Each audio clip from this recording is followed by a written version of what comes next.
أعوذ بالله من الشيطان الرجيم بسم الله الرحمن الرحيم وظللنا عليكم الغمام وأنزلنا عليكم المن والسلوى كلوا من طيبات ما رزقناكم وما ظلمونا ولكن كانوا أنفسهم يظلمون آمنت بالله صدق الله العظیم۔ انتہائی قابل احترام سامعین ذی وقار، آپ حضرات کی خدمت میں سورۃ البقرہ کی آیت نمبر 57 تلاوت کی ہے، اور جیسا کہ آپ اولاد یعقوب یعنی بنی اسرائیل پر اللہ تعالیٰ کی طرف سے نازل ہونے والے انعامات اور ان انعامات کے بعد جو بنی اسرائیلیوں نے اللہ کی ناشکری کی اس کا تذکرہ آپ سن رہے ہیں، اور ساتھ ساتھ ہم کوشش کر رہے ہیں کہ موجودہ دور میں یہ آیات اور بنی اسرائیل قوم کے واقعات، ان پر اللہ تعالیٰ کے انعامات اور ان کا ناشکری کرنا، یہ میرے اور آپ کے لیے کس طرح ایک نمونہ بنتے ہیں، میں ان باتوں کو بھی خصوصی طور پر ملحوظ رکھ کے آپ کے سامنے بیان کر رہا ہوں۔ امید ہے کہ درس قرآن وہ محفل ہے جس سے انسان اپنے آپ کو، اپنی غلطیوں کو سنوارتا ہے اور اس کے مطابق زندگی گزارتا ہے جو اس کے مالک نے کتاب اللہ کے اندر اور اس کے محسن پیغمبر نے اپنی احادیث میں تذکرہ اور بیان کر دیا ہے۔ امید ہے آپ تمام حضرات اپنی زندگیوں کو، اپنی روزمرہ روٹین کو اس کے مطابق ڈالنے کی کوشش کر رہی ہوں گے۔ بہرحال جو آیت آج بھی آپ کے سامنے بیان کی جائے گی، تلاوت کی ہے جو، اس کا تذکرہ اور اس کا معنی مفہوم بھی اس لحاظ سے بھی بڑا دلچسپ ہے کہ اس میں اللہ تعالیٰ نے جو بنی اسرائیل کا اصل وطن تھا اور کس وجہ سے اللہ تعالیٰ نے ان پر بادلوں کا سایہ کیا اور من و سلوہ دیا اور پھر کیا انہوں نے ناشکری کر دی، یعنی یہ سارا کچھ آج کے درس میں بیان ہوگا، لیکن میں حسب عادت، حسب دستور آپ کے سامنے اس آیت کا لفظی معنی کر دوں تاکہ جو میرے احباب خاص طور پر شائقین ہیں کہ ہمیں قرآن پاک کا لفظی ترجمہ آنا چاہیے، تو میں گزارش کروں گا قرآن کا نسخہ کھولیں، انگلی لگائیں، میں ایک ایک لفظ کا معنی کروں گا تاکہ وہ آپ کے ذہن میں بیٹھتا جائے۔ وَظَلَّلْنَا، اور ہم نے سایہ کیا، علیکم الغمامہ، تمہارے اوپر بادلوں کا، وَأَنزَلْنَا، اور ہم نے اتارا، علیکم، تم پر، المن والسلوى، من اور سلوہ، اس کی میں تفصیل کروں گا جب اس کی تشریح آئے گی۔ کلو من طیبات، کھاؤ تم پاکیزہ چیزوں میں سے، ما رزقناکم، جو ہم نے تمہیں دیا، وما ظلمونا، اور انہوں نے ہم پر ظلم نہیں کیا، ولیکن کانوا انفسہم، اور تھے وہ اپنی جانوں پر، یظلمون، ظلم کرنے والے تھے۔ اللہ تعالیٰ نے اس آیت میں کیا بیان کیا ہے، کیا بات ہے اور یہ کیا چیز ہے، تو یاد رکھیں کہ جس طریقے سے میں وقتاً فوقتاً ہر آیت میں عرض کر رہا ہوں کہ یہ بھی اللہ تعالیٰ کا انعام ہے، تو یہ 7واں انعام کیا اللہ تعالیٰ نے بنی اسرائیل پر، اس کا تذکرہ کیا، اور پھر اللہ تعالیٰ نے آخر میں ان کی جو ہٹ دھرمی تھی، ضد تھی اور ناشکری تھی، اس کو بھی اللہ تعالیٰ نے تذکرہ کیا۔ یہ جو بنی اسرائیل کے لوگ تھے، یہ مصر میں کیسے آ گئے، یعنی حضرت یوسف علیہ السلام بھی اسی خاندان سے تعلق رکھتے ہیں، اولاد یعقوب سے، تو یاد رکھیں کہ جو بنی اسرائیل کا اصل وطن تھا وہ تو ملک شام تھا، لیکن حضرت یوسف علیہ السلام کے زمانہ میں جب وہ مصر میں آباد ہو گئے اور جب فرعون کو اللہ تعالیٰ نے غرق کر دیا تو اسرائیلی بالکل ہی مطمئن ہو گئے اور اس طریقے سے اللہ تعالیٰ اس کا تذکرہ کرتے ہوئے فرماتے ہیں کہ وہ مطمئن ہو گئے، پھر ہم نے ان پر اپنے انعامات بھی نازل کرنا شروع کیے اور امتحانات بھی ہم نے ان پر نازل کرنا شروع کر دیے۔ اسی طرح جب فرعون غرق ہوا، اسرائیلی مطمئن ہو گئے، تو انہیں اللہ تعالیٰ نے جو قوم عمالقہ تھی جو اس وقت ملک شام پر قابض تھی، اللہ تعالیٰ نے ان سے جہاد کرنے کا حکم دیا کہ ان سے جہاد کرو اور یہ جو ملک شام ہے ان سے آزاد کراؤ۔ چنانچہ حضرت موسیٰ علیہ السلام کی سرپرستی میں، سرکردگی میں جہاد کے لیے وہ نکل پڑے، لیکن جب قریب پہنچتے ہیں اور قوم عمالقہ کی طاقت کو دیکھتے ہیں، قوت کا جائزہ لیتے ہیں، تو ہمت ہار بیٹھتے ہیں اور کہتے ہیں کہ انا ہا ہنا قاعدون فذهب انت وربک فقاتلا، ہم تو یہاں بیٹھے ہیں، آپ جاؤ اور آپ کا رب جائے، ہم سے تو یہ جہاد نہیں ہو سکتا ہے، اور لڑنے سے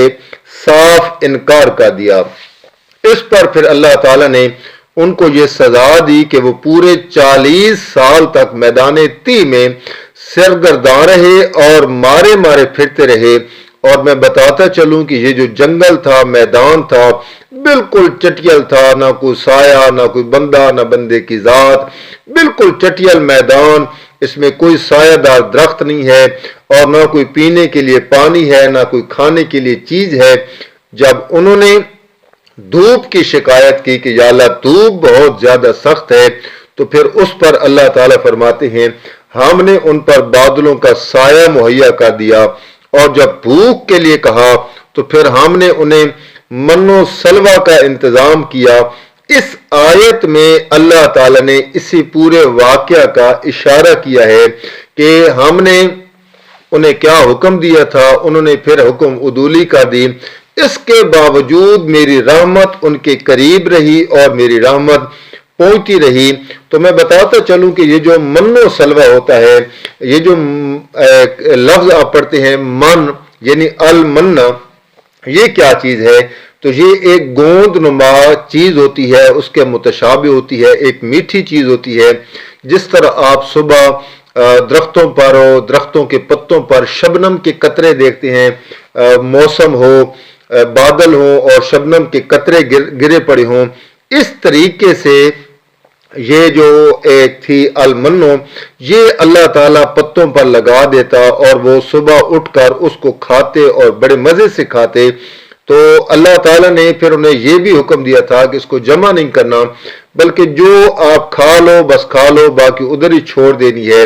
اور اسی طرح جو سلوہ ہے یہ ایک قسم کی بٹیر ہے، بٹیر نما چیز ہے، اور یہ اللہ تعالیٰ ایک طرف سے ہوا چلاتے، وہ ساری جو سلوہ قسم کی بٹیریں تھی وہ اس طرف چل پڑتی۔ اور مزے کی بات یہ ہے کہ یہ شکار کرنے کی بھی ضرورت نہیں، جس پہ ان کا دل کرتا کہ وہ موٹی تازی ہے، وہ دبلی پتلی ہے، اس کو کھانا چاہیے، جب اس کی طرف ہاتھ کرتے تو وہ بیٹھ جاتی اور یہ اس کو ذبح کر کے کھا لیتے۔ اور پھر اللہ تعالیٰ فرماتے ہیں کہ یہ ہم نے ان پر انعامات کیے، لیکن اس کے باوجود وہ ناشکر ہی رہے۔ ہم نے انہیں کہا تھا کہ چیزیں جمع نہیں کرنی، بلکہ جو آپ کھا لیں بس وہ کھا لیں، اور جو باقی بچ جائے اس کو چھوڑ دیں۔ اللہ تعالیٰ فرماتے ہیں کہ اسرائیلیوں نے جو اللہ تعالیٰ کے انعامات کی ناشکری کی اور اس سے اللہ کا انہوں نے کچھ نہیں بگاڑا بلکہ اپنا ہی نقصان کیا، کیونکہ جو ناشکری ہوتی ہے اس کا وبال خود انسان پہ پڑتا ہے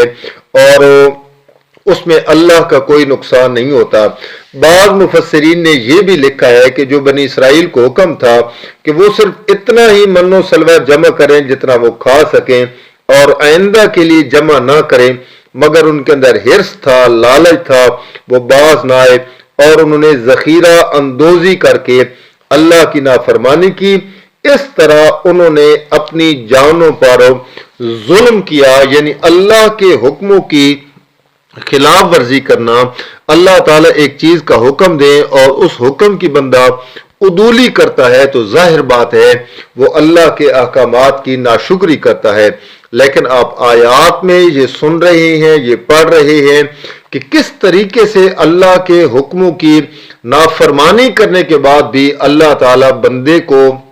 موقع دیتے ہیں کہ وہ میرا بندہ بن کر رہے اور شکر گزار بندہ بن کر رہے، میرا ناشکرہ نہ بنے، کیونکہ جو دائمی طور پر ناشکر ہو جاتا ہے پھر وہ آہستہ آہستہ ایسی دلدل میں پھنس جاتا ہے جہاں سے پھر واپسی کا کوئی رستہ نہیں ہوتا، اور وہ آخر کار نمرود اور فرعون بن جاتا ہے۔ اس کا ذہن ایسا بن جاتا ہے، وہ سمجھتا ہے کہ مجھے یہاں سے پکڑنے والا بھی کوئی نہیں،